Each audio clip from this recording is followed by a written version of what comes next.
uJesu Kristu inkosi. uJesu Kristu inkosi. Siyabonga kakhulu uNkulunkulu osidinile safika kule ndawo yaseNdlovana. Sidume ngeretha seNdlovana.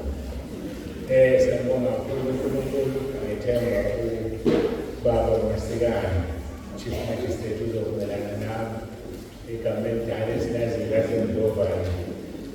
Kwashintsha-ke umholi. Angithobeke-ke ngibingelele kakhulu ngiqale ngaye ubaba uMasikane ngibingelele ubaba egameni leNkosi uJesu Kristu inkosi. Ngibingelele ubaba uMkhize Mgcwabo nakayihlala. Sazana kudala ubaba uMkhize bengithi uzosha kanjalo. Sasisilahlekela singalahlekelene sasibisemina abafundisi kwelinye ibandla lasasihlangene khona sazana uNkulunkulu wasixhumanisa yaxhumana umoya wethu. Uthemangitshelayo uMzondo umfundisi weBreak uSikhosile ukuthi ubani uStalo Fettinand. Ngajabula ngomangala ngiyabonga ubaba.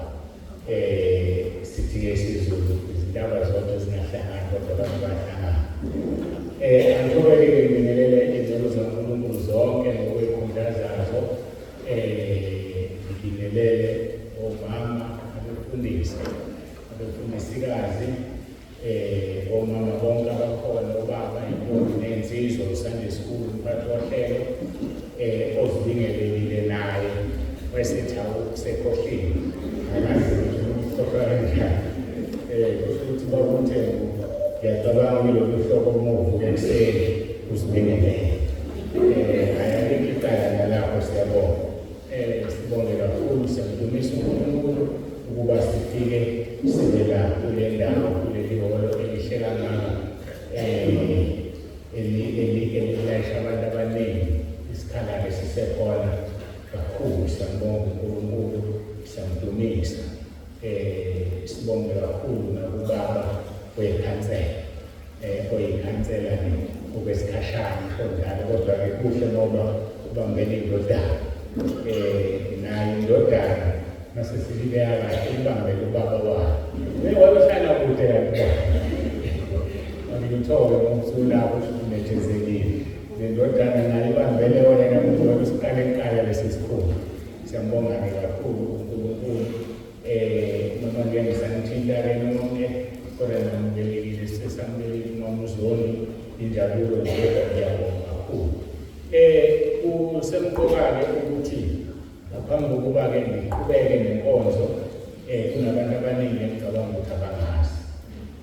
Kufanele ukuthi indoda phambi kwethu siyazi ukuthi ubani.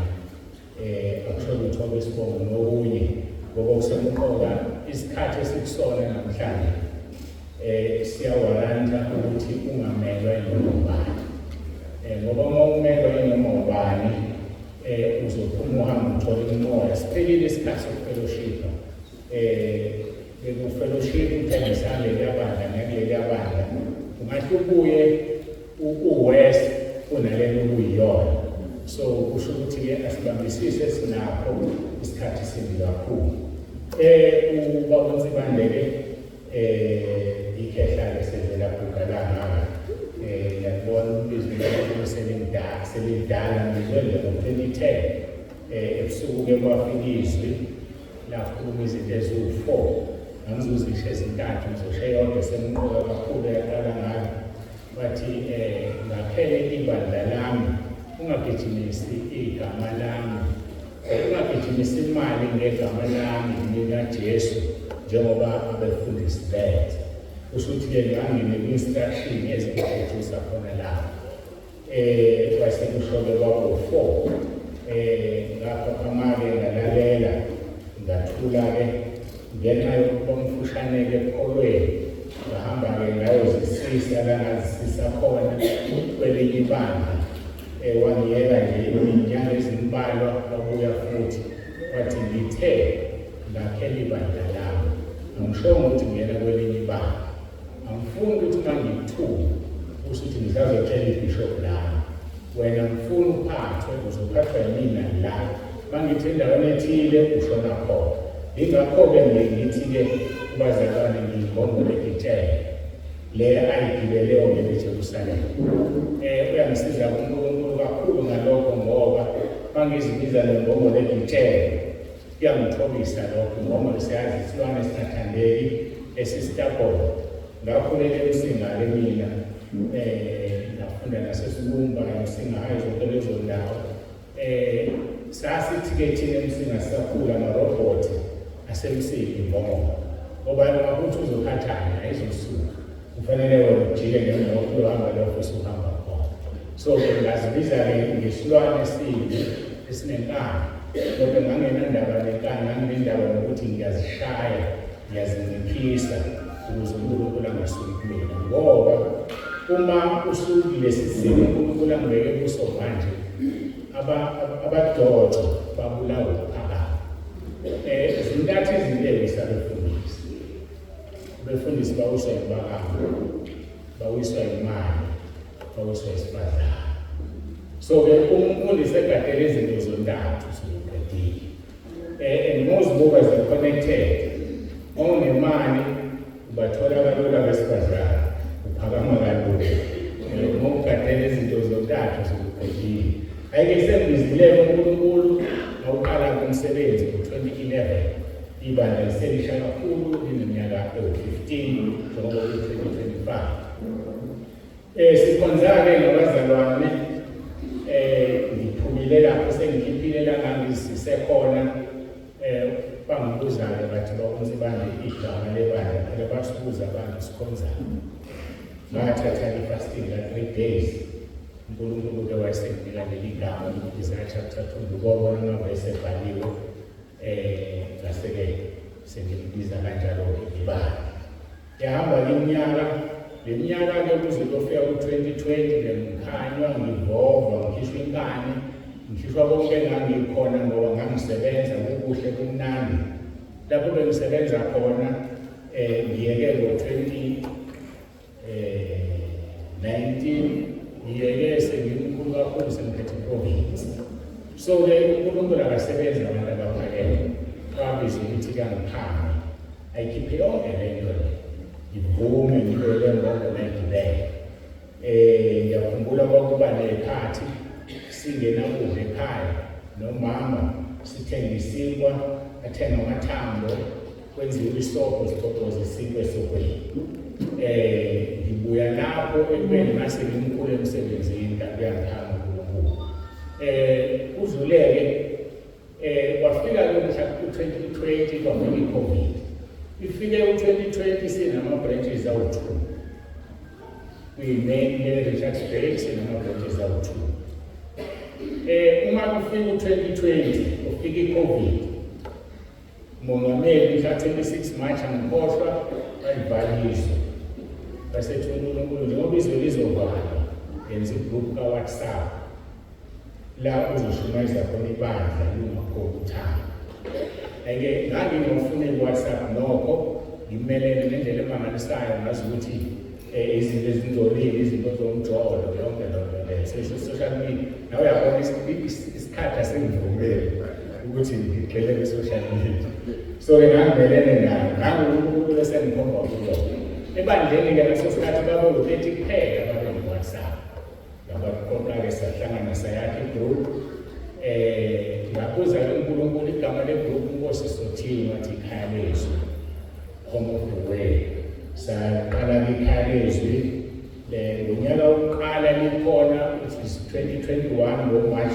26 babe u-750 abantu base betshala iy'nkonzo zami emagruphini amaningi sekunamabandla ahlukene asekhona angizonibangela-ke isitefe ngey'nombolo zonke njengamanje njengoba sikhuluma leli gruphi nabantu abawu-10,300 eminyakeni emihlanu 5 years kuphela amagruphu kawu-11 kune-maximum ka-WhatsApp u-1024 or 1025 ngisakhumbule okwazi ukuqala umufaka abantu 1024 25 So amagroup awu-11 abantu sebewu-10,300.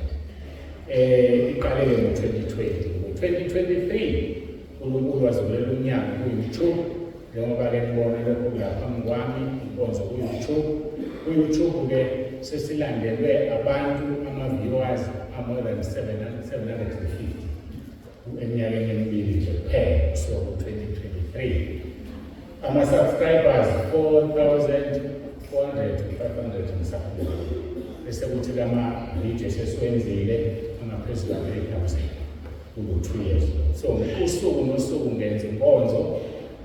uNkulunkulu-ke njengoba ebeka ubaba uMkhize, ngiyamsola ngathi kufanele ayintshontshe khona ngempela ngazi. uNkulunkulu ngiphe ukufundisa lento eyindlala emabandleni. Ngiyafundisa ngibeke nje kanjalo. So lento edala ukuthi kube nabafundisi aba-over 1,000 egroupini bamahlela ahlukene. Abahlala nje bathule bakuthatha ubufundisi babo bafake ekhabetheni ukuvuke ngamasonto sebese enkonzweni zabo.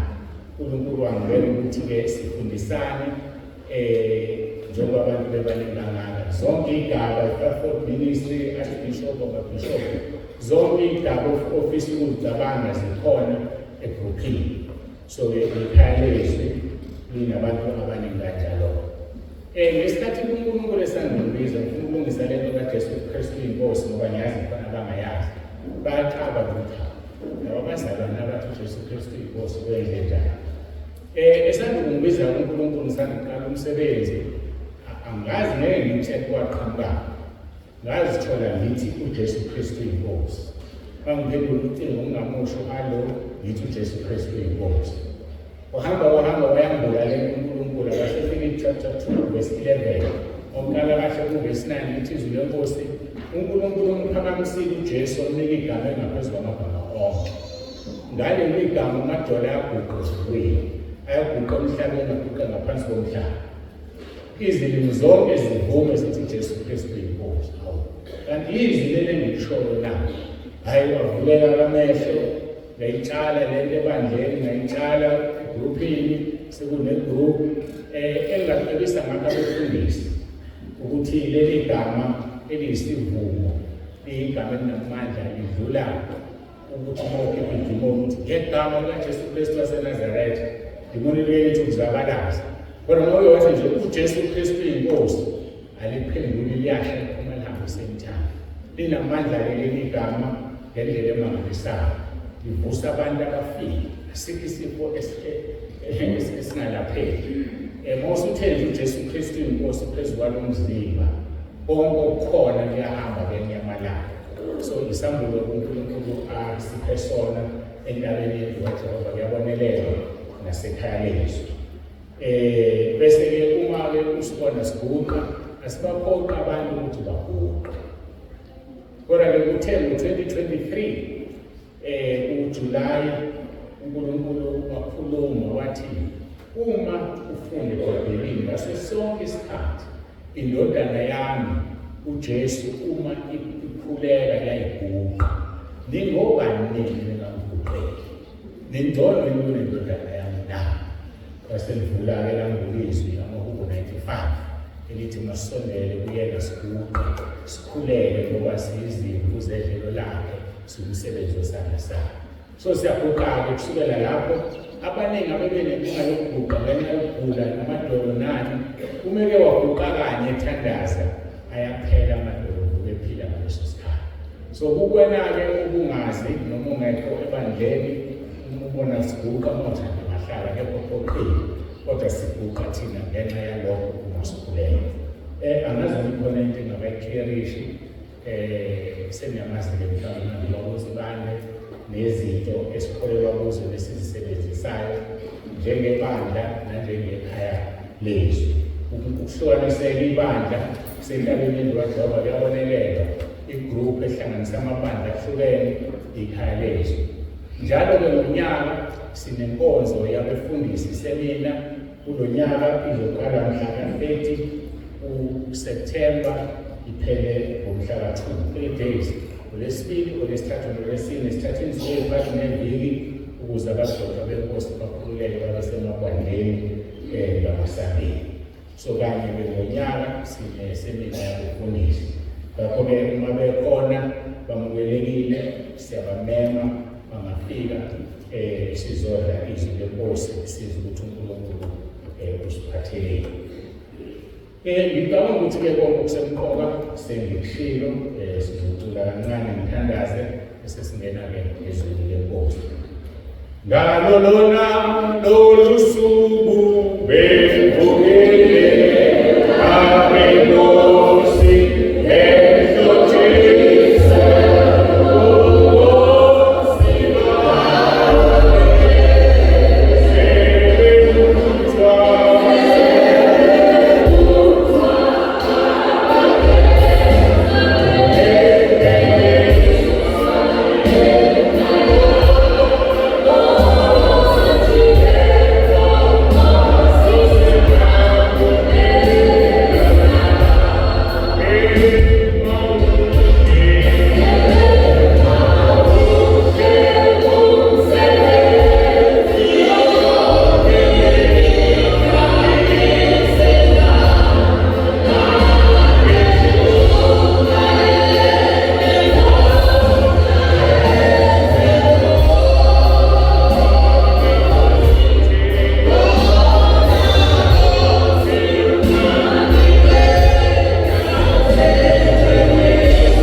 asifuni izambulo zomuntu, ngoba izambulo zomuntu ngeke zisisendawo.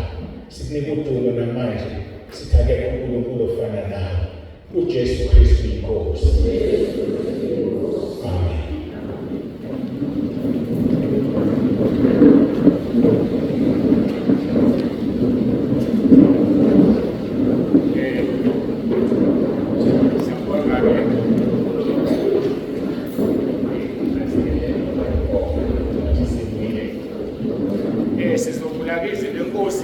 esitholayo kwabaseThesalonika besibili chapter 2, 2 Thessalonians chapter 2.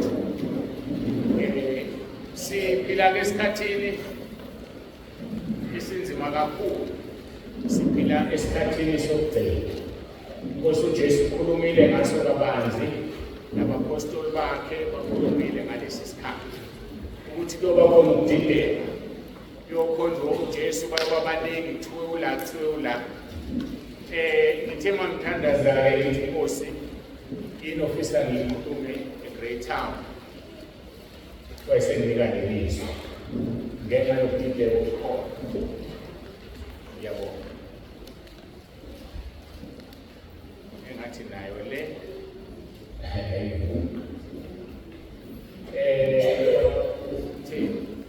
kule bheki phansi kule ndawo ngizocela mhlawumbe sithule kancane encane nje engaphansi kwazo zonke iy'ndawo, umnikezele yona leya hlawenzekilana. Kuthiwa ngicela ungisize kanje, uzokunikeza intambo ezofika lapho esokuthatha leyo receiver yalefoni leyo siyibekele eduze.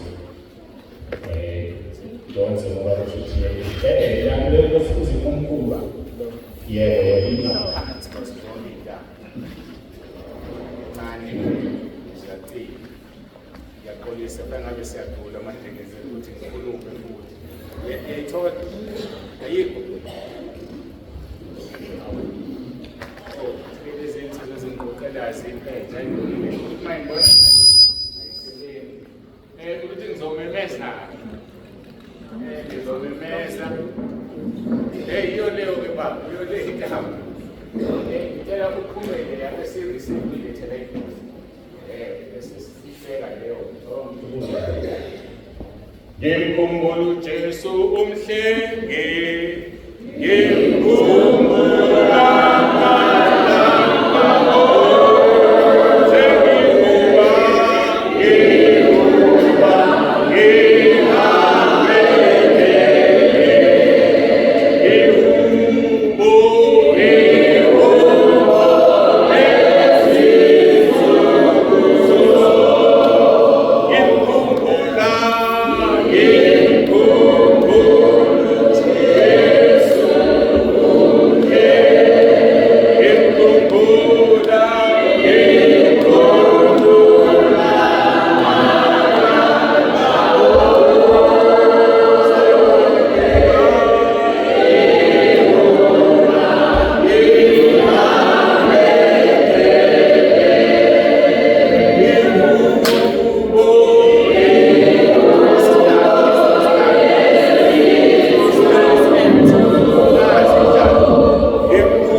sizovula-ke izinenkosi abaseThesalonika besibili chapter 2 sofunda iVesi-11 kuphela kuVesi 1. Siyazi-ke uNkulunkulu ufisa-ke siyicacise le ndaba idinda abantu abaningi, indaba esikhulumekile nendaba esalindele siyayazi sonke ukuthi khona abathi lizohlutha ibandla mhlatho libe-24 angithi khona abathi kuzoba mnyama mhla ka-1 September kuze kube manje kwenzekanga ngithi ake siyilungiseke le ndaba ngoba ifanele ukuthi siyilungise masingabazalwane singashukunyiswa imoya.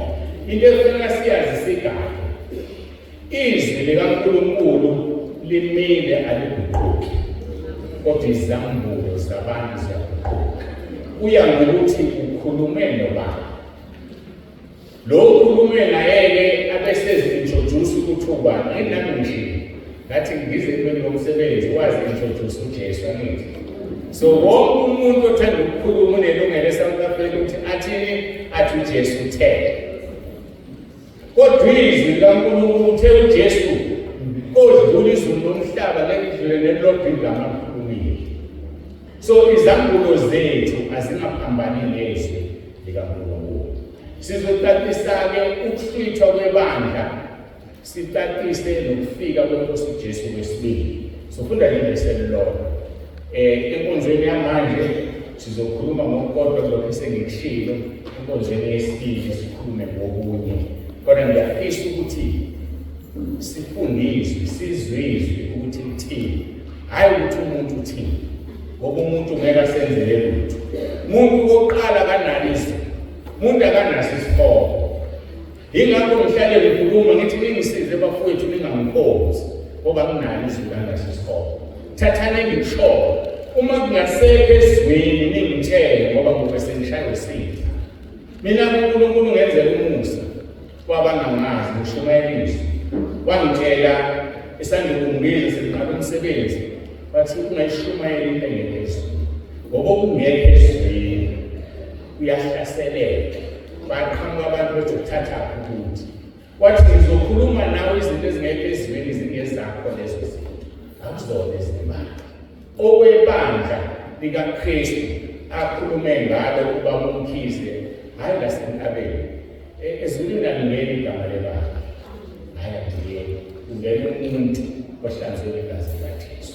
So uJesu mayesebenza uzothatha umuntu lela bandla, athatha umnyelela athi ibandla lakhe. So igama lebandla lifana nembobo lesinazo emhlabeni. So into engenamsebenzi. So-ke kufanele sibambiswe. Uthi uJesu John 7:38 okholwa njengokusho kwembhalo esifini sakhe kogogodla umfula yamanzi aphilayo. Hayi okholwa njengokusho kaNsibani. Kodwa okholwa njengokusho kweBhayibheli esiliphathayo sonke liyafana. Kodwa sidina sesikhonza ngendlela engafani. Ayike kuverse 1 ke kufundeka kanje. AbaseThesalonika besibili chapter 2 verse 1. Isihloko phezulu ukufika kweNkosi kuyakwandulelwa ukufika komuntu ongenamthetho. Mina isihloko engisinikeza lemvuselelo yalayiBreaktown izinto zembili. Usuku lweNkosi nokubuthanela kwethu kuyo. Umahluko usuku lweNkosi nokubuthanela kwethu kuyo. Verse 1. Kepha siyamusa bazalwane mayelana nokufika kweNkosi yethu uJesu Kristu nokubuthanela kwethu kuyo. Leli verse lilodwa likhuluma ngezinto ezimbili. Ukufika kweNkosi i-second coming kaJesu. Ukubuthanela kwethu kuye ingoba kusuke kuhlwithwa ibandla. Ngakho-ke ukufika kweNkosi ngesiLungu bakubiza nge-second coming. Kuthini lokho na? Ukufika kwakho kwesibili. Uma ngisebenza kude nekhaya bese ngitshela unkosikazi ngicela sihlangane endleleni khona izinto engizokunikeza zona bese ngimele emsebenzini. Umbuzo uthi ngifikile ekhaya. Angifikanga ngoba ngijike kuphi endleleni. So ukufika kweNkosi when he touches down on earth kuya kwakhe kwesibili akho ukuhlwitha ibandla. Manje ukuthi ibandla ngeke anyathele emhlabathini. So wafika okokuqala wazalwa uMaria wafika. So i-second coming yakhe uzobefika futhi ezenyathele emhlabathini. So ke sizofunda sithola ukuthi mayifika uyofikela kuphi, ahlale kuphi, kwenzakaleni namhlanje. KuseBhayibhelini akukho eqondwe kaNsibani. Ile nto kufuneka sigade engihlale ngifundisa. Njengoba le group igama layo ikhalezi sikhuluma izwi asikhuluma into engekho ezweni. Inkinga yethu singamavili ukufunda iBhayibheli. Ngoba uzothola izinto obungazazi iBhayibheli oliphethe wena. Uthi abantu khona lokho. So asijwayele ukufundiswa. Lokho kuyosiza ukuthi uJesu siyobazi nezithelo zakhe. So umuntu ongaphambi kwakho every Sunday ukuthi uhlobo lomuntu uzotshelwa yizwi mawufunda, kodwa uma ungafundi uzohamba ngokulela kufane nenkukhu. Yabona inkukhu uma uyibamba ibulala uma ihambe bese idedele singakafi ijini ihambe iyishayise. Akufanele sibe abazalwane abanjalo, abazalwane abangenabo ukujwayela.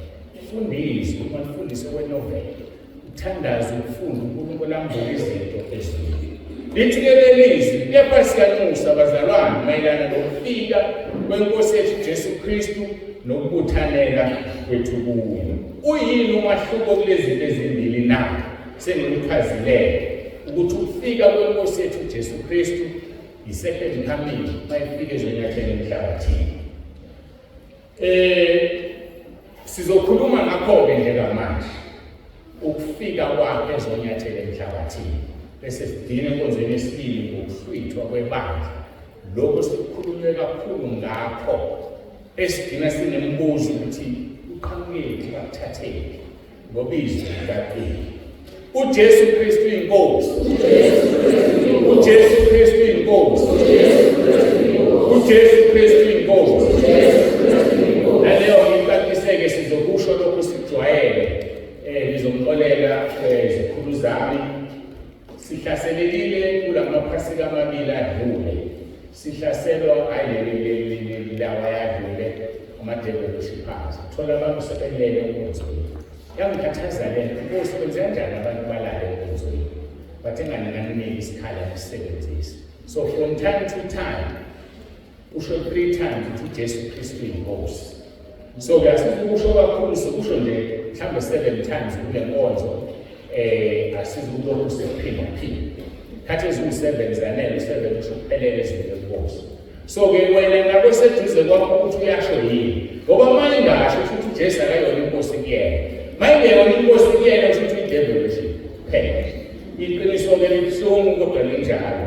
Asishonike sithi uJesu Kristu inkosi. Ubeke indlebe koseduze kwakho ukuthi uyasho yini. uJesu Kristu inkosi.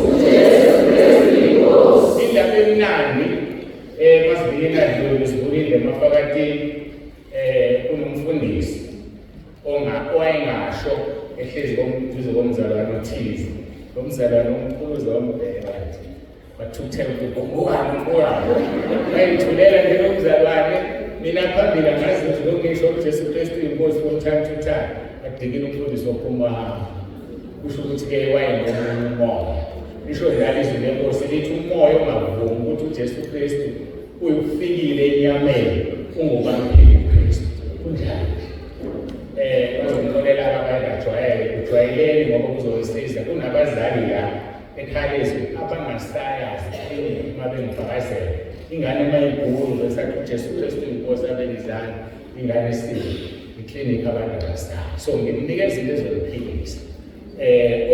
Ozoyisebenzisa uwedwa ngingekho. Angithi sihlale sikhatha amafutha, abanye abafundisi badayisa amafutha, badayisa osawuthi. Mina ngidayisa intuthu, ngikunike igama likaJesu, alibize imali. Futhi ulibize nje ekhaya, amadimoni abalele. Isikhathi esihle kanje, hawu kahle bafowethu. Kwenye indawo biza indoda. Sengicishe ngisho nohlubane. Bona abantu biza indoda. Asibize isibandlela. Sibiza owasineke owadele esiphambanweni wabethelwa ngenxa yethu kuphela. Kodwa uma umbiza kusho inendathu uJesu Kristu inkosi. Ungasho ukuthi uJesu inkosi. Ungasho ukuthi uKristu inkosi. Usho kokuthathu uJesu Kristu inkosi. Izwi lisho njalo ngokuthanda uNkulunkulu chapter 2 verse 9. The story verse 11 libhalwe ngama-capital letters eBhayibhelini ngeligama. Okungukuthi linjani lisemqoka. Okay, asibuke qhubekeke nenkonzo yethu bengenzela ukuthi manje ngisho kodwa ngazi ngimfefezelele bangisho mhlawumbe sisho 7 times. Siphazake manje ukufika kwenkosi, second coming. Uthi ku verse 4 kuya ku verse 6, why lencwadi esifundile. Ngiyakholisa sengikhulumekile ngiyakholisa kakhulu. Verse 4 kuya ku verse 6 okhuluma ngokubuya kwakhe kwesibili, isambulo leso. Ukhuluma ngokubuya kwakhe kwesibili, isambulo chapter 19. ngase ngibona izihlalo zobukhosi bahlala kuzo banikwa ukwahlulela. Ngabona izihlalo zobukhosi bahlala kuzo banikwa ukwahlulela. Obani abanikwa ukwahlulela? Obani abanikwa ukwahlulela abangcwele? Uyichazile le kumpostoli Paul ngoba seKorinte kokuqala chapter 6 verse 2 wathi anazi yini ukuthi abangcwele bazohlulela izwe na. Ngifuna ukusho ukuthi singabahluleli kodwa ukuze ube umahluleli ibangcwele. Athi uJesu John 5 verse 24 ozwa izwi lami akholwe ngongithumileyo usedlulile ekufeni wangena ephileni akasayi ekwahlulelweni. Asizohlulelwa thina esingcwele, kuzohlulelwa abantu abangengcwele. Ifuneka siyazi lokho. So uma sizohlulela izwe yini pho thina singayiphili impilo engcwele na? Ngoba ngaleso sikhathi usuhlulela ngisho indodana yakho utshela abangalaleli uzobe sesusile uthando ngoba ngale asizalana yiphi indodana yiphi inkosikazi yakho kolutho sonke sikuKristu. Ngiyotshela indodana yakho ukuthi mfana wami ngangikutshela usesemhlabeni go to hell. Kubuhlungu kunjalo. Ingane itshela uyise imehlulele ithi baba ngakutshela ngoJesu ngibambezela ngamadlozi hambe usokwe ngoba sikwanikiwe la umandla. Uthi kumpostoli Paul anazi yini ukuthi abangcwele bokwahlulela izwe na? Kepha uma izwe lahlulelwa yinina anifanele niqhuma ngamacala amancane la. Anazi yini ukuthi sokwahlulela ingelosi ama-angels azohlulelwa yithini? Kodwa ukuze siwahlulele ngoba sizobe sihamba nenkosi uJesu masifane naye. Athi 1 John chapter 3 verse 3 bonke abanalelo themba kuye bayazihlambulula. Ngeke ufane noJesu ungazihlambulula. Sonke sizalelwe sonweni, sonke sonile. Ingakho indodana kaNkulunkulu yafa ukuze sihlanzwe ngegazi likaJesu. Sizivume izono zethu sihlukane nazo. Isaya 28 verse 13 lithi ofihla iziphambeko zakhe akayiphumelela kodwa ozivuma yazishiya uzothola umusa. Umusa awutholi ngokuvuma isono, uwuthola ngokuzivuma isono sishiya. Ngoba uma uzivuma ungasishiya uyadlala. So asivumele izono sihlukane nazo ukuze sibe ngabahluleli. Lithi-ke ngase ngibona izihlalo zobukhosi bahlala kuzo banika ukwahlulela. Bese-ke lithi Biblia ikhuluma khona. Kodwa-ke ngisakuphumelela ukuthi umzalwane umangalela umzalwane. Uthi umpostoli Paul asisumangalelana. Angabe umzalwane amangalela umzalwane. Siyawazi amabanga asengene emakhoti, asengene emaqaleni. Omunye mangalela omunye ukuthi omunye umfundisi. Ungabopha umuntu ubophela ukuthi usibantwana nje umfundisi.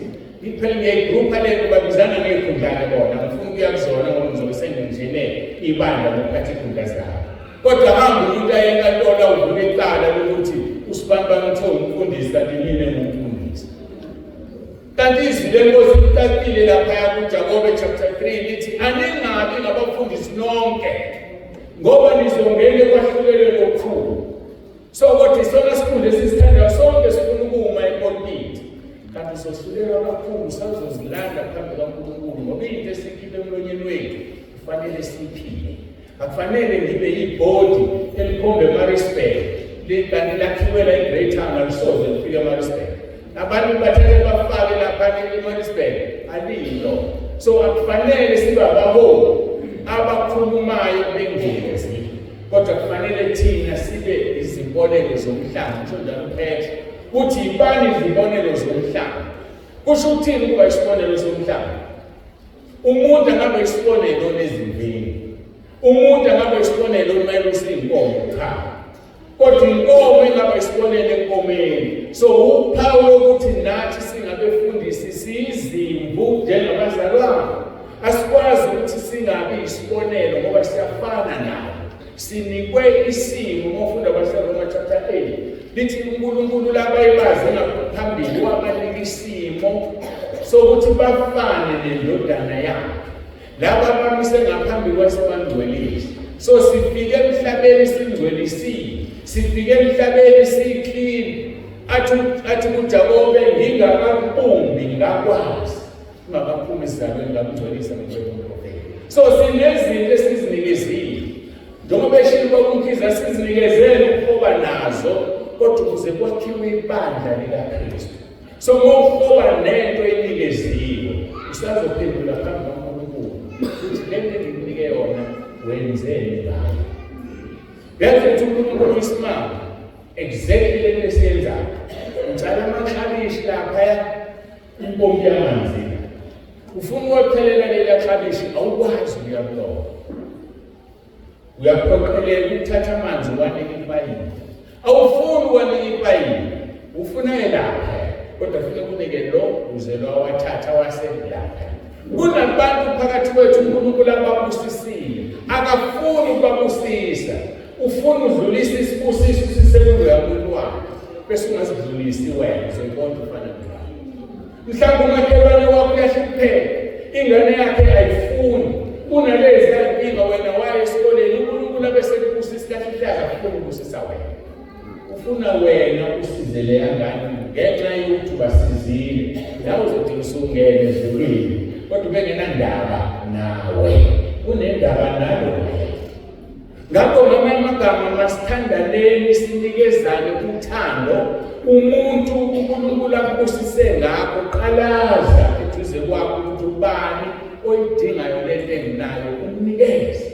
Ngoba usazokuzwa ukuthi uNkulunkulu ngakho ku1 2 3 wenzani ngayo.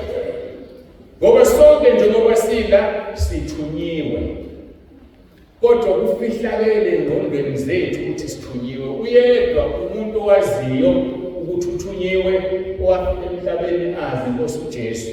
Thina sonke sizibona isizalwa nje saphila kwaba isimanga ukuthi ngasindiswa kanti kade kwahlelwa ngaphambili ukuthi uJesu kuMatthew 25 wozani kimi nina enibusiswe ubaba nidle ifa elalilungiselwa before the foundations of the earth. So uNkulunkulu kudala aqeda nawe uthi izindlela ifa zezulu kodwa uSathane usibambezelile somehow endleleni zethu. But isifikile isikhathi sokuthi njengamanje ongaphendukile aphenduke ngoba yifo walungisela umhlaba ungakasekelwa elindele ezulwini and akekho ozolithatha lilinde wena. So-ke asinganaki izinto ezisemhlabeni ngoba ziyasibambezela. Lithi-ke asiyeke ukumangalelana kodwa umzalwane umangalela umzalwane nalokhu akwenze phambi kwabangakholwa. Nempela nakalokhu sekuyisipho esibili ukuba nimangalelane yini ukuba ningafuni ukoniwa. Nina kodwa niyona. Nina uqobo niyona niyaphanga ngisho uNkulunkulu. Bendlula-ke kulokhu ngichaza mina indaba yokufika emhlabeni. Masiqhubekeke noverse 4 and 6 kaRevelations chapter 20. Ngase ngibona izihlalo zobukhosi bahlala kuzo banikwa ukwahlulelwa ngabona imiphefumulo yababemunywa amakhanda ngenxa yokufakaza ngoJesu nangenxa yezwi kaNkulunkulu nalabo abangakhulekanga kusisilo nomfanekiso wesilo. Ake sichazele uma uNkulunkulu etshela indodana yakhe athi njengamanje isikhathi ngokuthi uJesu akalazi usuku nesikhathi azolanda ngalo ibandla. Uthi ubaba kuphela ngishingi losazazi. Bengizamangele mina ukuthi bakhambe lapha abantu abaziyo. Bese beqasha ngezwi elithi uNkulunkulu akenzi ukuthi engatshelanga abaprofeti babo. Of course iqiniso akenzi ukuthi engabatshelanga but not that. Akayitshelile ngisho indodana futhi singakashi sithi ubaba nendodana bamunye ngoba kusho yona yayazi. Bamunye impela kodwa kusho yona ithi ngani amazi. Manje akekho umuntu emhlabeni ozokwazi ukuthi ibandla lizohlutha. Futhi ukuhlwithwa kwebandla kudinga 2 days. Lithi iBhayibheli ngokuphezulu kweso. By 23 and 24. Yabo isikhathi esingisimela siningi kabi ibandla abekudala ngabili. Manje ke ungakufundisi. Angisho ukuthi izambulo zirong. Okungukuthi ngithele eqaleni izambulo ezami akuzona ezebandla. Bese ziba khona ke ezebandla. Kodwa uzuyidlulisele ebandleni uNkulunkulu uphethwe. Tshela umholi wakho umfundisi. Baba uNkulunkulu uvezele this and that. umholi wakho uzoyihlola lento ayibonde yebandla noma yakho kuphela. Ngoba kunezinto zethu sesingene ibonele umuntu ongikhulekela izwi. Khulekela ngendawo ethile Nkosi ngicela ungiphizwe wangimini. O yini Nkosi ngishumaya ngathi chayi lapho. Ngilapha wena la. Isazokunikela abantu. Phela kunasho wena qha. Angeke ngithi ngiyalinganisa ngiphethwe i-TB. Ibandla liphethwe ikhenza noma kuphuma ngayo mama. Ngithatha amaphilisi amasezulwini e-TB sengizowathela kumina. Nani ngizosibeka umndlela ayishoba ukuthi ibandla yona yethu yazi ukuthi ushumayeza yena. Siyamazi ukuthi uphethe kalungana. Bazoshumayeza ngokuphatha kahle unkosikazi ayike nibamba. Uzositshela siphathe kahle unkosikazi kuyena lo uphethe kahle. Angithi le nto uhlukanisa kunezinto zami kunezinto zebandla. So ke kunjalo ke izambulo zidinga ukuhlolwa qala enzihlolwa ngezinto ezibili izambulo. Isambulo sihlolwa ngezwi. uNkulunkulu akaziphikisi akasivezi isambulo esiphikisana nezwi. Number 2 isambulo sihlolwa ngomoya ongcwele. Umoya ongcwele uNkulunkulu uqobo lwakhe athe uJesu uzohlala kithi kuze kube phakade. So asisuthatha noma yini funda izwi funda iBhayibheli bese uyeke ukudadazela. Lithi-ke ngase ngibona izihlalo zobukhosi bahlala kuzo baneko bese ngidlulile sengisekuthenini ngabona imiphefumulo yabanqunyi amakhanda. Uma lishwithwa ibandla kukhona abazosala abangaphelele uNkulunkulu kodwa belethanda uNkulunkulu. So labo bantu uzokungona sesithi ibandla tuyafona umfundisi wabhakela. Ngiyalinganisa-ke nami uma ngiyafika manje rethi nobona ngamasudi lesenyumkozela phansi umsele. Lento besithimile isele irethi. So abekho umuntu owaziyo kwenzeka ngokuphazima kwethu. So ke bese kubakhona abasalayo bemthanda uNkulunkulu. Sebezongena ezulwini ngegazi labo. Ngoba sekuzofika umphiko uKristu anikeze abantu uPaul 6 nasesandleni. Bese kubuya ukuthi bashunyayelwa ngemfundo u6 bese uyabulawa uzongena ezulwini ngoba ulwele iqiniso kodwa usalile ngesathi kuswithwa ibandla. Yibo-ke labo kuthiwa imiphefumulo yabo yavuka. Ivuka emva kokuba ibandla selwahwithwa. Ngithe ngidela ngakho ukuhlwithwa ibandla ngikho kukho manje ichaza le issue yokuthi kukhona abangakhulekanga kusisilo okumphika uKristu bese beyabulawa. Uzongena ezulwini ngegazi lakho awusangeni ngegazi likaJesu ngoba begazi likaJesu sebeshwithiwe bahamba. Wena ngoba ungaphili impilo engcwele usuzobhekana nobuhlungu usuzobhekana nokuhlukumezeka okufanele ume ungagudluki eqinisweni bese ubulawela iqiniso. Wena-ke lo okuthiwa ukuvuka kokuqala. Asiqhubekeke sisekwisambulo. Kuthiwa-ke bahlala kuzobanika ukwahlulela ngabona imiphefumulo yababenqunyi amakhanda ngenxa yokufakaza ngoJesu nangenxa yezwi kaNkulunkulu nalabo abangakhulekanga kusisilo nomfanekiso waso nabangalamukelanga uphawu 6. Lokho kukwisambulo 13 verse 14 kuya 18. Umphiko uKristu-ke lo ilabo-ke abazongena kamuva. Ibandla lizophephe nje uphekweni eziningi ngoba lizobe selishwithiwe. Yingakho sibelesele ukuthi bangcwele sibe ngcwele phambi kaNkulunkulu ukuze ungasali bese ufaka buhlungu. Ngoba wazi uzofa kanjani. Kodwa ngesikhathi sisanda ukuhlwithwa ibandla kuzosasikwenda ukufa khona amazothi awusekuhlwithwa ibandla ayiphonse emotweni ethi ufuna ukufa ngeke ufe. Uzofa ngoba ubulawela igama likaJesu. Awuzukufa ngokuzolala wena. Uzozilimaza nje uphile.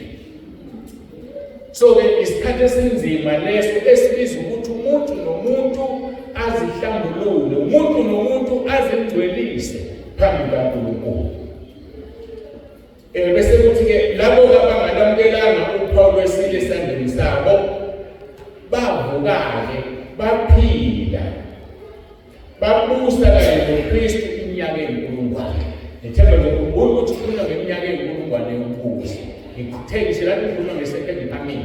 So ke mayebuya-ke uJesu ileso sikhathi ke bezovuka laba uma ibuya nani ubuya nebandla esezohlala izihlalweni zobukhosi abuse sisazophendula umbuzo ukuthi kuzobe kukuphi nomhlaba kodwa kukhona la ezweni la ezobuya khona uJesu enemnandi isikhathi interesting ukushumayela yonke so baphileke laba mase bephila bajoyina uJesu nalaba abangcwele abahlutha nebandla babusa iminyaka u-1000 lo 1000 angempela hayi ukuthi umfanekiso ka-1000 so abantu bathi bizogubha bayadlala ngiyakhumbula bona laba abakhuluma khona nengane yathi after 24 and 23 ubona ikhalenda laphela insuku yaphela uzokuhluphela umhlaba uzophela ukude kahle kuphela abangu-1000 years so emva kokuba lihlithiwe ibandla abantu emhlabeni kuzobusa umphiko uKristu for 7 full years inhlupheko zonke ezibhalwe kwisambulo zenzeke bese bebulawa nalaba abafakazela uJesu ngaleso sikhathi sezothi uma isebuya kuJesu igibele yahlaphela emhlophe Sambulo 19 bese zolwa nalaba abalwa naye aqede bese kuba nalokuvuka kwezokuwa kokuqala balemiphefumulo equnywa amakhanda ngoba izobe yona ndlela abazobulawa ngayo bese beyavuka babuse noJesu 1000 years at that time uSathane uboshiwe naye for 1000 years manje eboshiwe uSathane iminyaka eyinkulungwane emva kweminyaka eyinkulungwane uzodedelwa khihlwe kwalapha abese hlanganisa amakhosi kuyifundele kuSambulo 20 ahlanganisa amakhosi omhlaba ayohlasela eKamu la uJesu ehlezi khona nathi kwehla umlilo ezulwini usiyabaqeda emva kwalokho sekuzobe kwehlale isihlalo esikhulu sokwahlulela babo Jehova sebawuthi bese siyahlala nendodana yakhe siyakuzungeza uhlulele Sambulo 24 verse 11 so gijima naye-ke lapho lithini ngabona abafileyo abakhulu nabancane bemi phambi kwesihlalo sokwahlulela abafile abanjani uzohlulelwa abafile khumbula ngithema ngikhotha uJohn chapter 5 verse 24 ukuthi uJesu ozwe izwi lami akholwe ngongithumileyo udlulile ekufeni wangena ekuphileni umuntu ongakholwa ezulwini ufile so kuzohlulelwa abafile kuzohlulelwa abangakholwa behlulelwa yithi ubaba uNkulunkulu ehlezi la kanye nendodana yakhe ithini sobe sibakholwa sibantu banami ngitshela bafuna ukunglalela sibantu bangomuntu ukuthi ngisho la ukuthi uJesu Kristu uyinkosi ngathi mbona uyinkosi nangithi lomlilo bonke abangalotshiwe encwadini yokuphila bophonse ikhibili lomlilo into ezokwenzeka nge-second coming kaJesu after 1000 years ephilile emhlabeni uJesu Kristu uyinkosi uJesu Kristu uyinkosi uJesu Kristu uyinkosi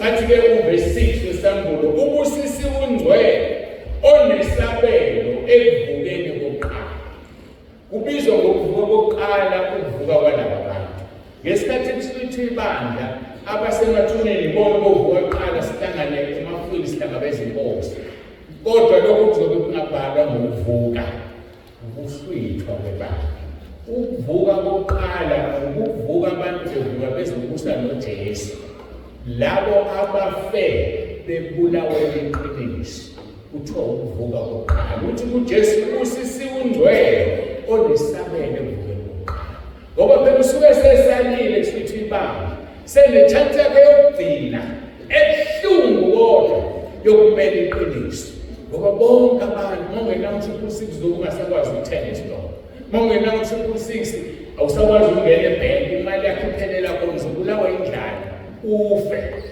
ngoba unjani wena usabile ibandla so ungasali mahlwitha ibandla ibangcwele ngoba uJehova uNkulunkulu wethu ungcwele indodana yakhe ingcwele ngengibize ngomhlwithile umhlwithi engcwele ngeke akuhlwithe wena ungekongcwele asibe ngcwele ngoba umhlwithi ungcwele usinikeze umoya wakho ongcwele ngeke uhlwithwe ungenaye umoya ongcwele ngiyathanda ukudizelela ngoba uma ufunda abaseKolose chapter 3 verse 3 lithi uma nafa noKristu ukuphila kwenu ufihlwe noKristu kuNkulunkulu.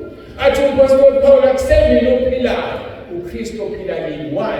Ngoba asekho la ufihlwe noKristu kuNkulunkulu. So uma beselanda ibandla verse 4 Kolose chapter 3 xa ebonakaliswa nani nibonakaliswa kanye naye. So kusho ukuthi siyokwehla naye uJesu sifihlwe kuye sizolanda thina esiyibandla emhlabeni. So mawungengcwele ngeke ubuye noJesu uzozilanda. So ngeke ulandeke wena ngoba uphezulweni. Ngamanye amagama ngilande ngoba ngila ngifihliwe ngisezulwini angekho. Mina ophila uJesu ophila kimi. Sidinga ukuphila leyo mpilo masingabazalwane. Ukuhlukane nesono uphila impilo engcwele. Kungavungishi inhlamba phakathi kwakhona abantu abanenkinga athi uyakhuleka uvuka inhlamba thuka uNkulunkulu. Ngiyamdabela lo muntu. Udinga ukukhala ngoba kusho ukuthi ufihliwe wena noKristu uNkulunkulu. Kwenzeka lento kwaseFesu chapter 2 lithi abangakholwa bafihlwe ukhathini kuSathane. So wonke umuntu ophila emhlabeni ufihliwe. Uzothola umuntu enza izinto ezirong uma ngathi ubani enzelelwa kuyena ufihlwe ukhathini amandla okuphatha amadimoni enza lento ngaye. Kodwa thina ngoba sibona yena sithi sibani wenzele kwenzele yona. So ke luzofika lolo suku la kuzofika umphilo uKristu. Umphilo uKristu uvinjwe ibandla. Sizofika lapho masesikhuluma ngemikhosi afternoon. Ibandla elidlule umphilo uKristu akambuliwe ngoba ibandla likaKristu. Asikwazi ukuhlala nomphilo uKristu. Izwi lenkosi amaHubo 104 verse 4 lithi wenza ikhonzi zakhe zibe ngamalanga bomlilo. So uma singamalanga bomlilo sizohlala kanjani nomphilo uKristu? So we had to live as a church besehlala nomphilo uKristu. Masingakasuki singakahlwithwa umphilo uKristu ngeke. Ngiyababona labaphila uKristu ababo yithi ababantu ngiyababona sengisho lokho officially ke manje uzokusiza anza abantu bathathe u666. Ngakho ke ubusisiwe ungcwele onesabelo emvuleni kokuqala. uJesu Kristu inkosi. uJesu Kristu inkosi. So leli sebeni aphuna ke bengananithi likhona la ngibhalile isizwe kahle uJohn chapter 5 verse 24. Ngiqinisile ngithi ozwizwe lami akholwe ngomthumileyo unophilo phakathi. Akaye kwahlulelweni ekusephumile ekufeni wangena ekuphileni.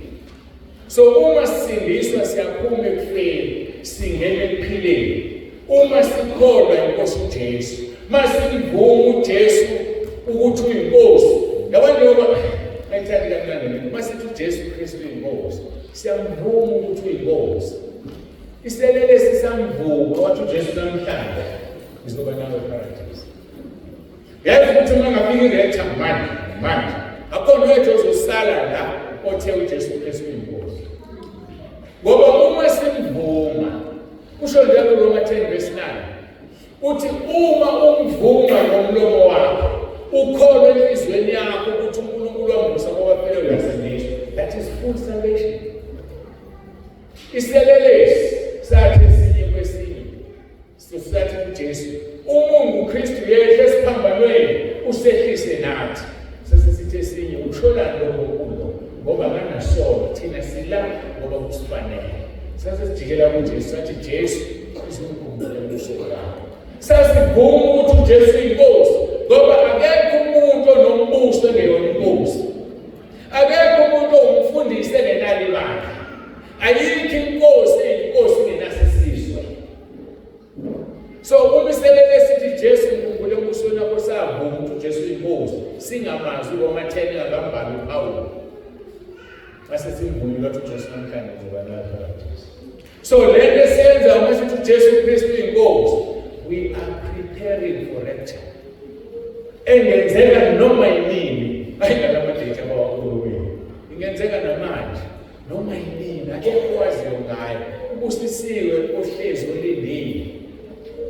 Ahlanze izingubo zakhe ngasemlekundlo ukuze kungabonakali ukuze bakhe.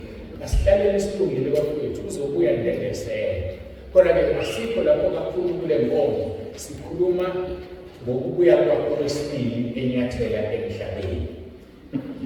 Uthi-ke uJesu, ngiqinisile ngithi kini ozwa izwi lami akholwe ngomthumileyo unokuphila okuphakade akaye ekwahlulelweni. So mawukusaba ukwahlulelwa phila impilo engcwele. Mawukusaba ukwahlulelwa vuma izono zakho uhlanzwe egazini lemusho. Okusabani ukwahlulela. Okusabani isihobo ufuna lokusa ezulwini. Athi verse 25 John chapter 5. Ngiqinisile ngithi kini isikhathi siyeza sesikhona namanje lapho abafileyo beyakulizwa izwi lendodana kaNkulunkulu abezwayo bayophila. Lapho abafileyo beyolizwa izwi lendodana kaNkulunkulu abezwayo baphile. Ngifuna sinake lento. Ngizobuya kuyo khona manje. Verse 26. Ngokuba njengalokhu uyise lokuphila ngokwakhe kanjalo iphile nendodana ibe nokuphila ngokwakhe. Uyiphila amandla okwahlulelwa ngokuba indodana yomuntu. Ningamangali ngalokho ngokuba isikhathi siyeza lapho bonke abasemathuneni beyakulizwa izwi layo. Abenza ukulunga baphumele ekuvukeni kokuphila, abenza okubi ekuvukeni kokulahla. Ngitheke inake ngisho ufuna ukukhombisa umahluko ngiyazi ngoba nivule abavulile bayabona. Uthi verse 25. Isikhathi siyeza sesikhona lapho abafileyo beyolizwa izwi lendodana kaNkulunkulu abezwayo baphila. Athi verse 28.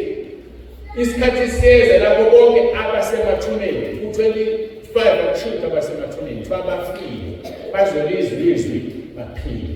Lapho abasemathuneni bazolizwa izwi bavuke, abalungile bavukele elungeni, abangcolile bavukele ekuguleni. Amavesi amabili ahlukene la. Uma ethi uJesu abafile bazolizwa, usho ukusindiswa, usho ukuphenduka. Ngoba umuntu onezono ufile. So uthi isikhathi sesifikile ukuthi abalizwa izwi lenkosi uJesu abafile bavuke baphile babe nokuphila okuphakade. So ithuba lokuthi ungakholwa ukholwe uphile ngoba ufile. Bese kuza lesi sikhathi la abasemathuneni ke manje bezolizwa izwi, abenza ukulunga bavukele elungeni, abenza okubi bavukele kubili. Yinini na abenza ukulunga yilabo abakhulunywa amakhanda ukuvuka kokuqala bazovuka bakuzo 1000 years. Abafile abazovukela ebhujisweni yilabo abazovuka bahlulele. So uJesu ukhulumile ngalezi zinto ungakafiki isambulu. Kodwa zavulekile uma sizofunda iBhayibheli ngenovela. But uJesu uyikhulumile lento bazoyikhuluma esekhuluma kumpostoli uJohane esePatmos, eseyikhuluma ngombono ngabe ikhuluma esahamba emhlabeni.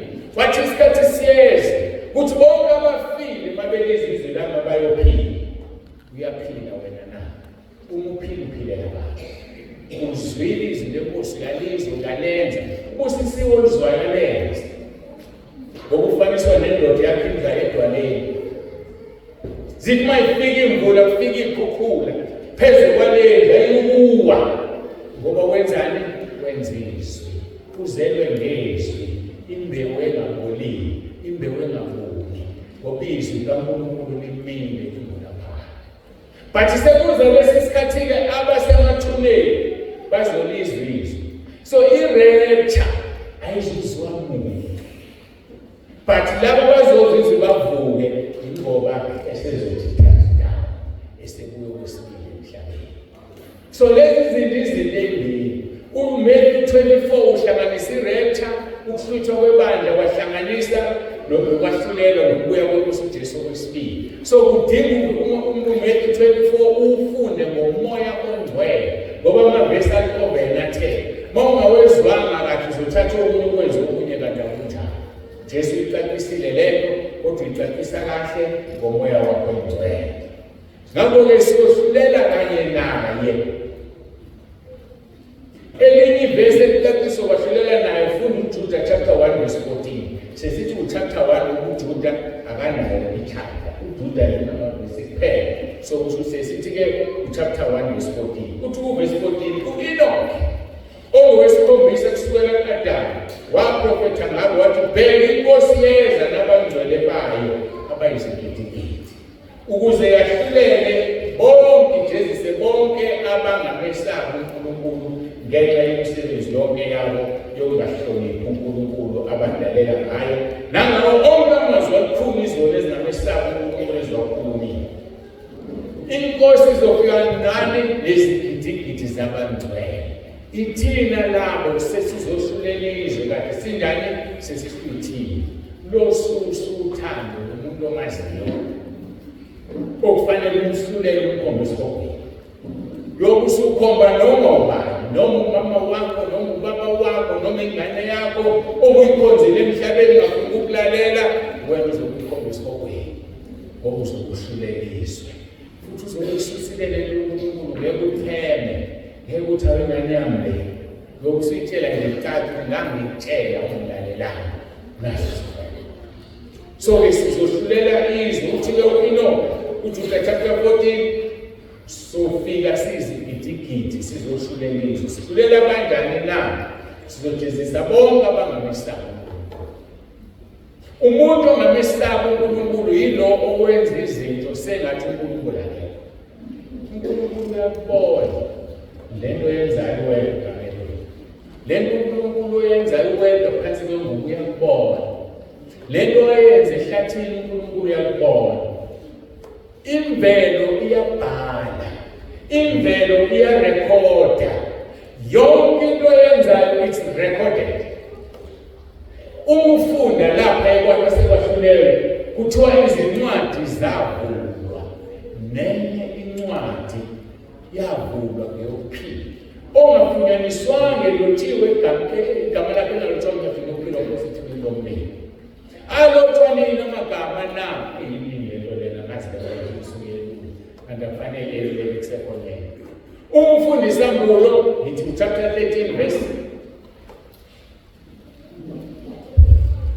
chapter 18 verse 8 ombulayo ngamfunda mmemeze ngizojabula kwabaphethe amamayi Sambulo chapter 13 verse 8 amagama ethu alotshwanile ezulwini iphendula lo mbuzo hayi lokhu uma usindiswa namhlanje igama lakho liyalotshwa ezulwini lotshwa namhlanje bheka lo ubaba umkhizi umfundisi yadela unintekezo akalala wathi uyothi Jesu wazi azizwakala kahle lo awufunde ngqobelizwi kuMatthew chapter 7 kale ku verse 21 uthi uJesu ngiyofakaza kubo ngithi angizange nginazi past tense never known me abazange sazi nini na from the beginning of the earth ngesikhathi kubhalwa amagama ethu kuyabe usikubani ukufundela ufunde nje kakhulu awubona basaba ufunda lokho mayikuvula nje lokho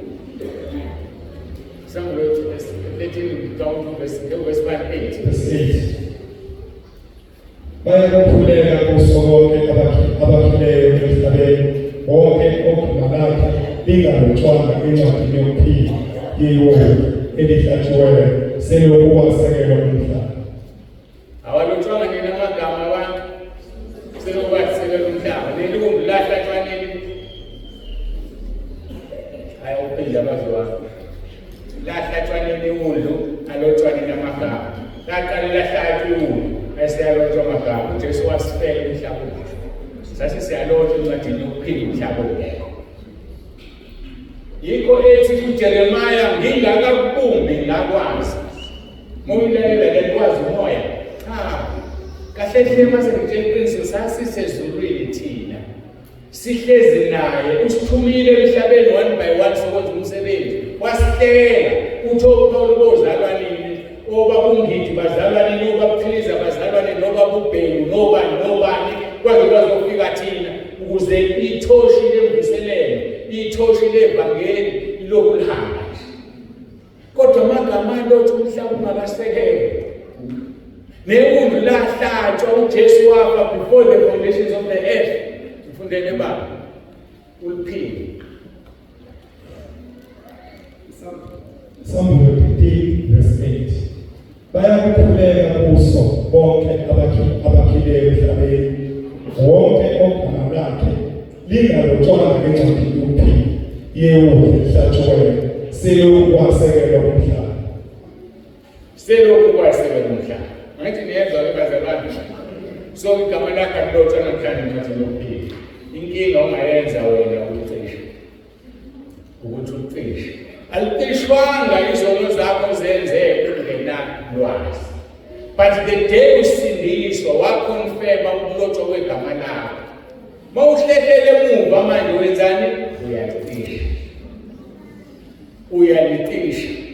So ke masibe nokwazi ukuthi uSathane usihlukumeza kangaka nje unomona uqoshwe ezulwini la sasikhona naye khona. But uNkulunkulu ucishile lithi uJesu yedwa wazi ukuthi usuke ezulwini.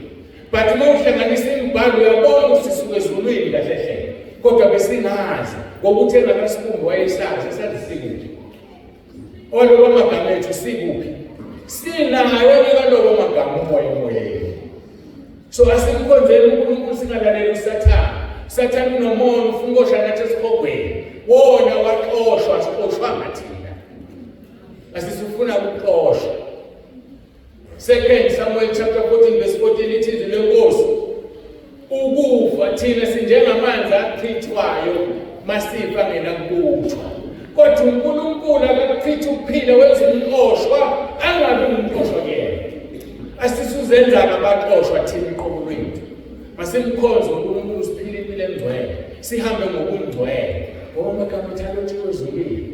Uma abafundi bebuya kuJesu bethi umoya uyasithobela sikhulekela abantu basini ukuthi Jesu kanijabulise lo. Into enamsebenzi. Jabulelani ukuthi amagama elotshiwe ezulwini. Into kufanele sibe concerned ngayo ukuthi igama lakhe liqishwe ezulwini. Ngoba kudala lalotho.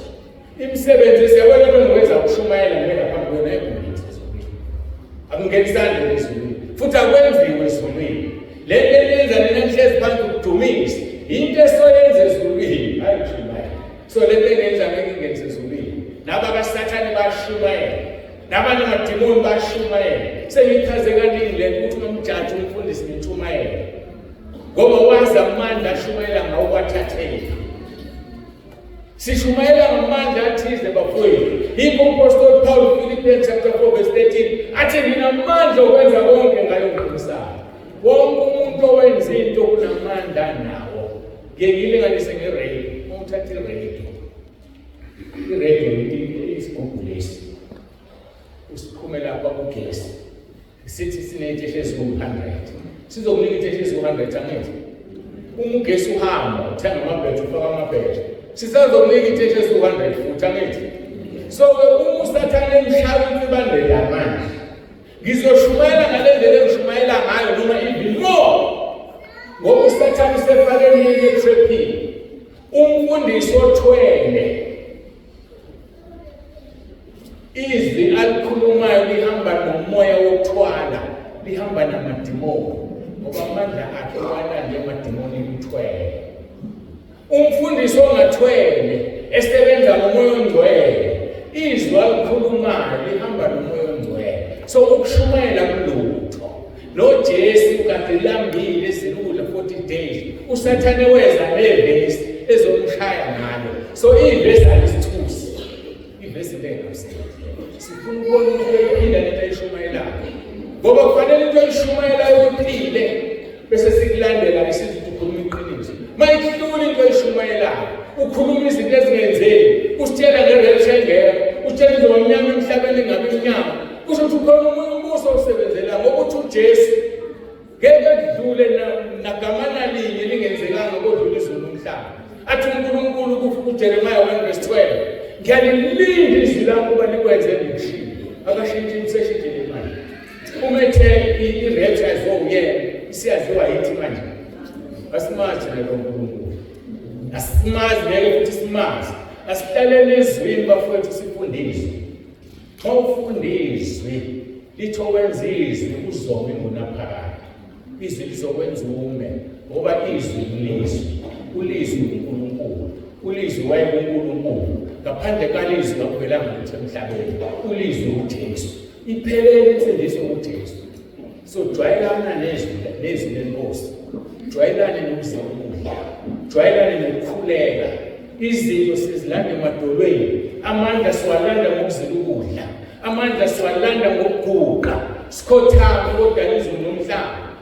Athi Danieli, wena owambula zonke izinto, owazi konke, lithini iphupho likaNebukadinezari besemtshela. Afika atshela inkosi athi, wena uphuphe kanje, nansi ninazela. Ubani ongakuthetha uphuphele? uNkulunkulu yedwa, asikhonzeni yena, ukuthi lo moya wokugula ukhona kuthina, siyawuthanda, sikhule ngakho, kuthiwa kweqiniswa amakhaya, sagajwa senziwa zonke. So kuyagcwala ebandleni ukuthi umfundisi uyaprofetha, ukugula kuthathwe kwafakwa ebandleni, ukuthi umuntu okutshela igama lakhe akutshela ID yakho sokusimanga leso. Thina sifuna umuntu ozosiprofetha asitshele, ngoba uJesu watshela owesifazane waseSamariya, wathi usho kahle ukuthi awunandoda, ngoba usuka wanelesitano nalowo nakusone yakho, amtshela izono zakhe ukuze asindiswe ezulwini. Sifuna thina umuntu ozositshela izono zekusezulwini, hayi uzomtshela ukuthi ngihlalaphi, kuyakungisa ezulwini, yakungisa esihobeni, angenzeli ukuthi kudithele isikhathi. Yileyo nto-ke bakubhala abazalwane abaprofetha ini.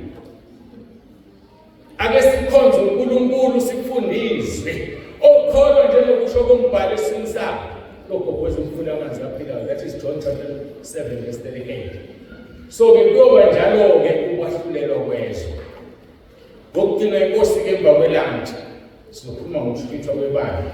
Ngibona okusemqoka kakhulu thina sonke, lokho okunye kuyoba semqoka uma ungahlwithanga nebandla. Uyazi umsecond chance, kumele uJesu ubulawe, lithitheke igazi lakho, ungene ngegazi lakho ezulwini, ukuzobulawa uvuke uJesu esezophatha. Ngitheke ngizosho ukuthi-ke ufika kuphi sengicishe ngathi wona kanjani sayifika ufuna ukuyifeza inkonzo yawo. Ngesikhathi uJesu ebuya ngokufundisa Isambulu 19, igibeli yashela izolwa, aqeda ukulwa, abese yohlala nabangcwele kuyisiwandauzengeza. The question is, uzobe ehlala kuphi na? Ngifuna ukuvuleke wena khomzobona ungathi umsibani wathi. Zachariah chapter 14 sokuqala verse 3-5 bese ngibhoqa inkonzo mase ngiphazele lokho. Ngoba kufanele sizazi lezi zinto. Ayikho kahle hle uNkulunkulu asifihlele yona iyodwa ukuthi rethini. Nokuthi kusuku lwami lokufa kunini, ngoba phela iletha kungakafiki sisazi lokusiphatha. Siphatha sifihlele lokho. Ngaleyo lokho ayikho into efihlile uNkulunkulu. Zachariah chapter 14 verse 3-5. eTestament elidala uJesu angakafiki ubizwa ngoJehova, abizwa ngoNkulunkulu. Vele moya lapha ku-Isaiah chapter 9 lithi sizalela umntwana, sizalela indodana, iyakubizwa ngokuthi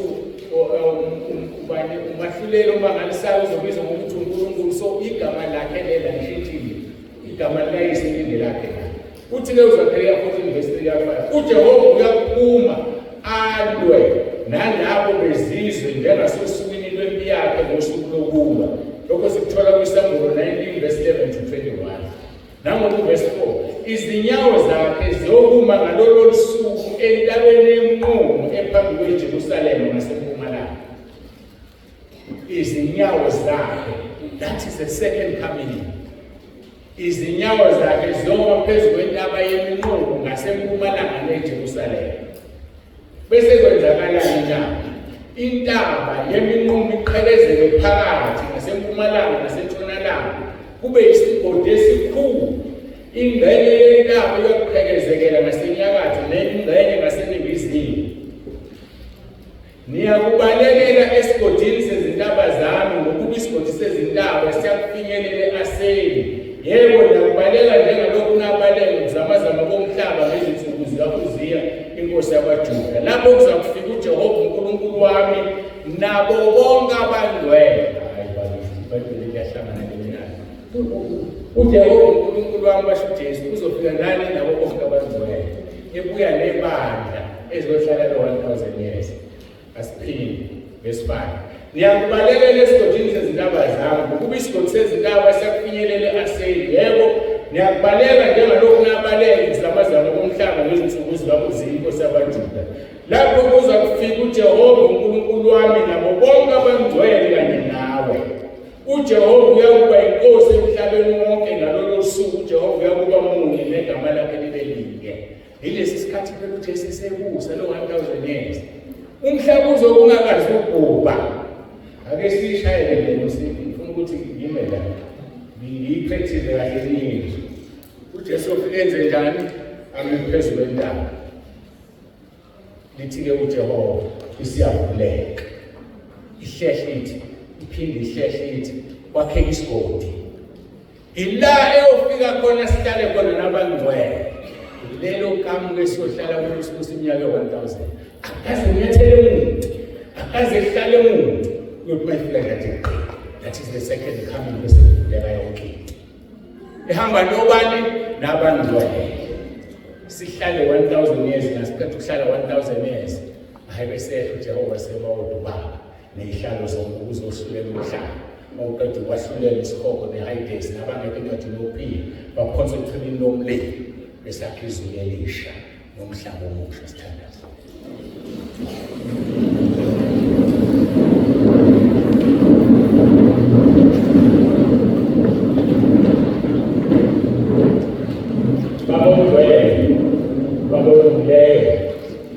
uNkulunkulu wethu namuhla siyabonga. Ngeke umuntu masithele indaba ezingaka ngaphandle kwakho. Sibaphethe amabhayibheli, siziphethe lezi ndaba kodwa sikho. Ngoba zivezwa zikhanyiswe ngomoya omngcwele. Siyabonga Nkosi Jesu ukuthi washo.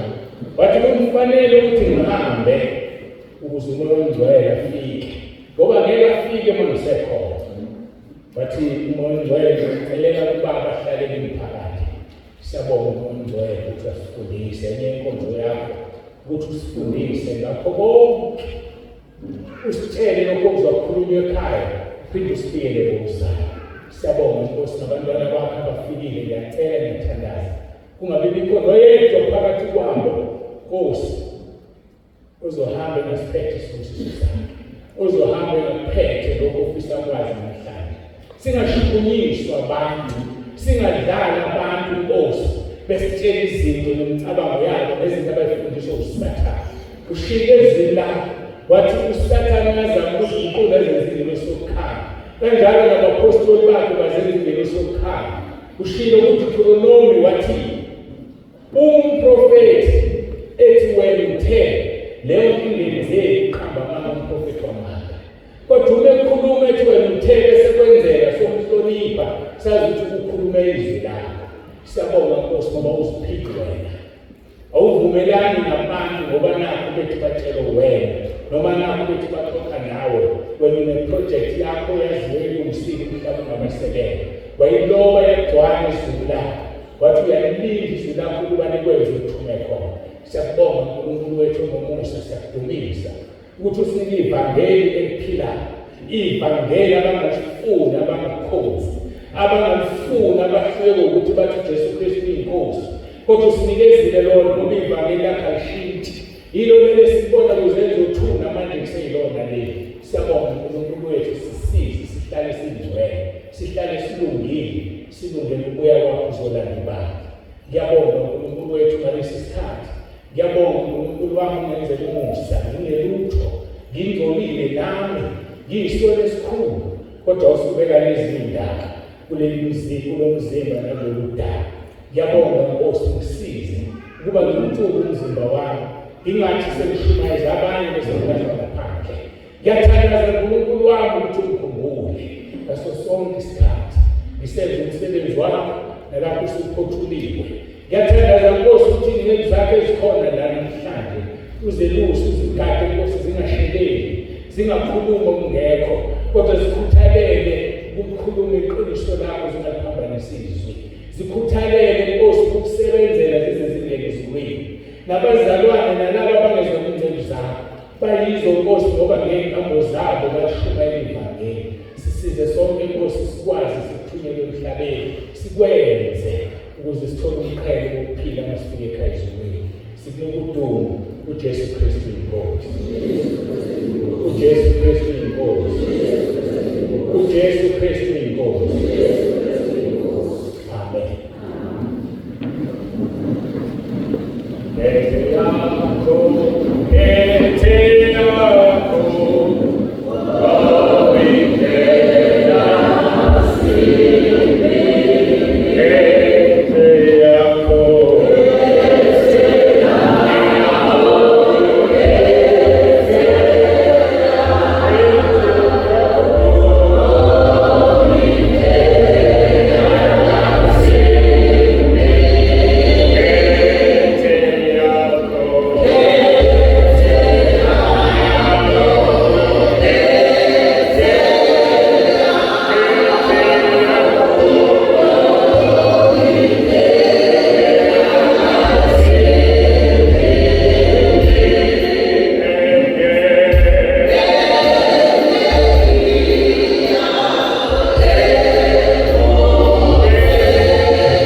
Angikulithuba ukuthi sonke sikhuleka amasebe ama-10 verse 9 othandayo yebo ukhuleka uvuka uJesu kodwa sesifundisekile ukuthi uJesu umuntu uJesu Kristu inkosi kaNkulunkulu athi uRoma 10 ngomvumo ngomlomo wakho uyasindiswa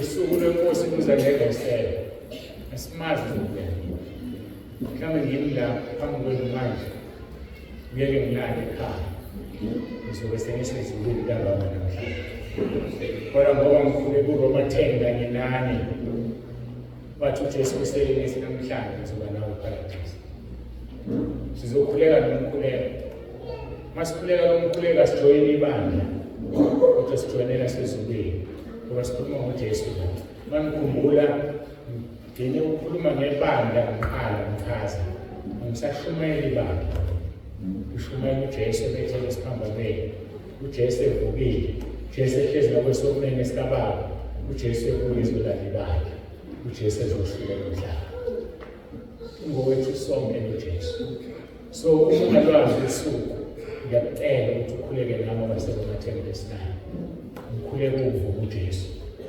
kahle hle bayazi abasekhaya baseGruphini umkhuleko banayo bafonela nabo umvuma noma ngasiphi isikhathi mayithanda ilokho kuhle ukuba seGruphini ukumele sisikhala pheli yodwa ingayisho uNkulunkulu noma ngekho sithi uNkulunkulu wasibe sibahlukanisa uJesu wathi amenzele lokho ukuthi ugcobe ivoice yami musho uRoma 10 emva kwami beka ifoni yakho la umvule usho emva kwami abanye bafike bathi ungathi abanye omunye wabizwa umakhelwane wakhe sekuhambelana kanti ingane yakhe isihlala nemhlathi siyabana makhelwane ozongubuyisa la ingane yami sishonile mayifike ibona babuyele emuva awulanda ifoni yakhe bafike uvula umkhuleko waseBoma 10 bawubeka endlebeni yavula amehlo inganisa ibanga yacela amanzi yacela ukudla nakuba yahamba ayiphiswanga mina kwakukhuleka mina but mina soJesu yona ngikhuleka izwi eliwulizwi so asithandazele izwi noma ngabe ubani ufuna izwi sikhuleke izwi awujoyine umsibanga joyine ibandla lasezulwini. Futhi hayi ngoba ungajoyinile. Ngithi awukhuleke umuntu ongasindisiwe kuphela. Usindisiwe ngoba sinentuli zendlela ezisijolisayo. Mawusuka la uye emakhaya udlula ibhasi netekisi likuthela ngentuli. Usuke ungcolile kodwa uzithelanga wena. Nasekukholweni kenze ungcole ungenzanga isono. Ubele etekisini uzwa abantu bethukana ukungcolisele mhlawumbe ihlale ngqondo. Kuyizisho ususekhaya inkenezo ungcolile. Thandaza Roma 10:9 uzigeze. Ilokho esikwenzayo. First John chapter 3:3 bonke abanethemba bayazihlambulula kuye ngoba emhlambulweni. Asisihlambuleni bafowethu. Sikhuleke Roma 10:9. Sonke sizibonge yaxolisa. uNkulunkulu usanda ukubambula ukuthi ngikhuleka konke umkhuleko wami engimgeza ngawo niyama. So kusukela namhlanje umkhuleko Roma 10 sokuqa siphakamise izandla sonke esikhulekayo. Ongathanda ukukhuleka kohlala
izwi lakho uthele abaphilisi.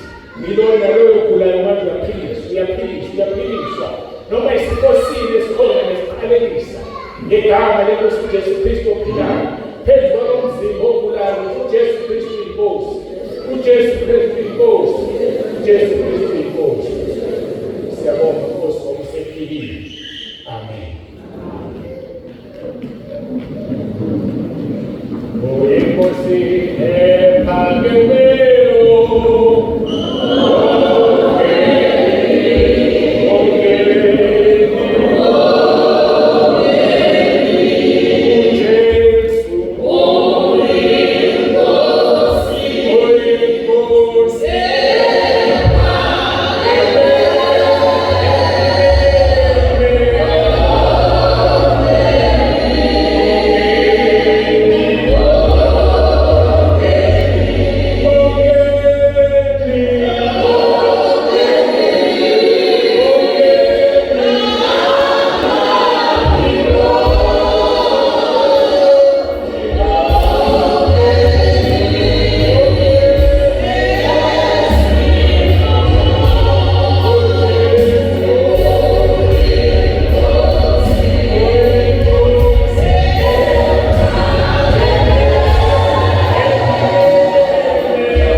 uJesu Kristu uyinkosi.